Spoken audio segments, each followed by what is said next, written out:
So, this is an exciting opportunity to develop stimulating learning spaces within our school community.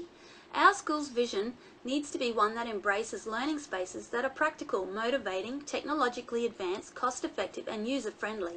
Often spaces designed for students are not designed by students.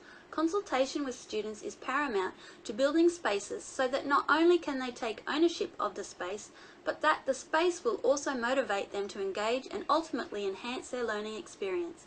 As a community, we need to ask students and teachers about what they want, how they want their spaces to work, and what they want them to look like. This may seem like a daunting task, but it's also an exciting time for us to enter into the 21st century, and as Edutopia blogger Amber Sharpless asks, what if we just start adjusting ourselves to meet the needs and expectations of our students, rather than always expecting them to adjust to meet our expectations? So let's take a look at how and why we should create 6 specific learning spaces for our school. Although personal space may be seen as a physical space, it is actually more importantly an intellectual space. A strong personal space is needed to achieve the outcomes outlined by the Australian curriculum.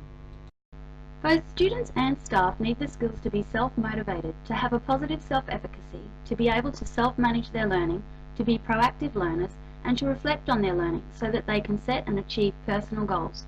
As teachers, our role is to model what a healthy personal space looks like, to guide and mentor our students, to allow time to practice the skills of self-efficacy, self-direction, and self-reflection. M.L. Connor's andragogical model emphasises that students who learn in context learn for its intrinsic value and ultimately experience more success. This all leads to a healthy personal space.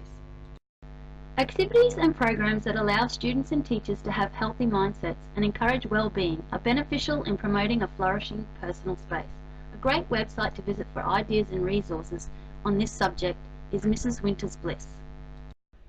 The liminal space is that unknown grey area between what we already know and what we will know in the future. It's a space of hurdles and barriers that need to be pushed through to obtain new perspective and enlightenment. It can be a space that is challenging and very uncomfortable, but it can also be very rewarding. The liminal space, if approached with purpose, confidence and support, can be an exciting space. The role of the teacher is to support students through this time of ambiguity and guide them towards transformation.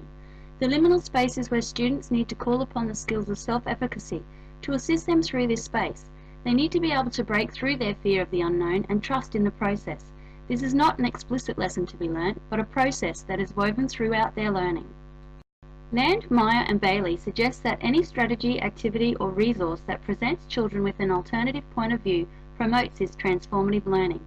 Edutopia has many informative articles on the topics of mindfulness. The E-space is a virtual space that students are born into and have great skill navigating. It's up to us to ensure it is a safe and productive space. Teachers need to use technology as a tool rather than a teacher.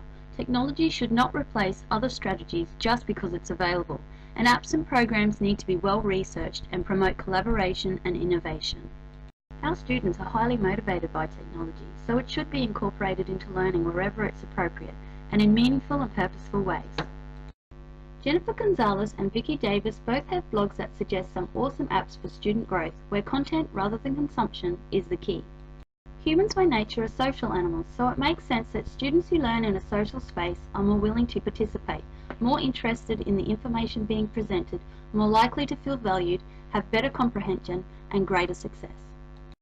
It's in the interest of the teacher to promote effective group work, as A. Gokhal suggests that students working cooperatively or in collaboration with each other improve in the skills of critical thinking and problem solving. To implement effective cooperative groups, students need to work towards a common goal, where all members work together to guarantee that each member master the information or skill being assessed individually. To implement effective collaborative groups, students need to work together to answer open-ended questions where the process rather than the product is evaluated. Spencer Kagan has developed a number of structures that promote cooperative and collaborative learning. Kagan Australia and Kagan Online are both websites that offer information and support about implementing effective grouping. Of course, none of these intellectual spaces can exist without a physical space to practice them in, and the classroom is the place where most of this growth takes place. Torren Moynihan suggests the theory of built pedagogy, where the physical attributes of the educational environment influences how people act within a space. How a classroom is set up dictates the type of learning that goes on within that space. A traditional classroom where the teacher is at the front of the class and students sit behind rows of desks implies pedagogies of obedience and compliance. However, a flexible space, he says, can represent a place of freedom and self-discovery. In a flexible classroom setting, students and teachers may not have a defined personal space where they sit in the same designated spot each day. Instead, they may have their own storage cubicle, but participate in a number of different spaces within the classroom as they move throughout the day. This movement and grouping is dependent on the learning required, the student's personal needs, and the resources being utilised. Physical requirements that need to be considered include the seating arrangement. Does it allow for discussion? Access to resources and easy movement around the classroom by the teacher. Technology needs to be available and accessible, resources re-evaluated and clutter removed. Furniture needs to be flexible and movable. Classrooms need to be designed to suit the purpose of learning rather than the learning fitting into the space. Pinterest has a wealth of suggestions for designing a flexible classroom and provides great tips for repurposing and upcycling resources to make the transitioning affordable. And finally, let us venture beyond the walls of the classroom. Outside learning spaces are of equal importance to those found inside. They are highly motivating and engaging for students and teachers. Teachers need to prepare students for upcoming performances and visits to get them excited about the prospect of engaging in unique experiences. Many school-based performances and places of interest have pre-planning materials that teachers can access. After the experience, it's essential to give students time to reflect and then discuss what they gained from the experience, how they might use that knowledge, and if there is anything further they wish to research about the topic. Why not take your lesson outside? Having a designated space in the school grounds where children can work individually, as groups, or where the setup lends itself to explicit teaching is a benefit to both students and teachers. An amphitheatre, outside groups of tables or benches are all easy ways to facilitate outside lessons.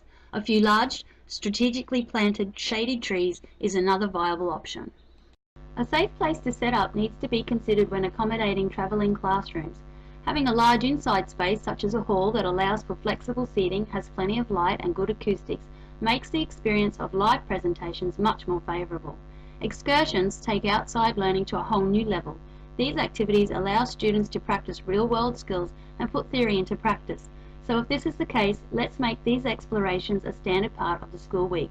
Regular visits off campus to easily accessible destinations can only improve the learning of both students and staff. Shows for School has an excellent website that showcases touring programs that cater for a wide range of subject areas and topics. There are many activities that lend themselves to engaging in and reflecting on experiences in the outside space. Here are just a few. So there you have it, the 6 learning spaces that need to be included in our upcoming project so that all members of our school community are inspired to succeed.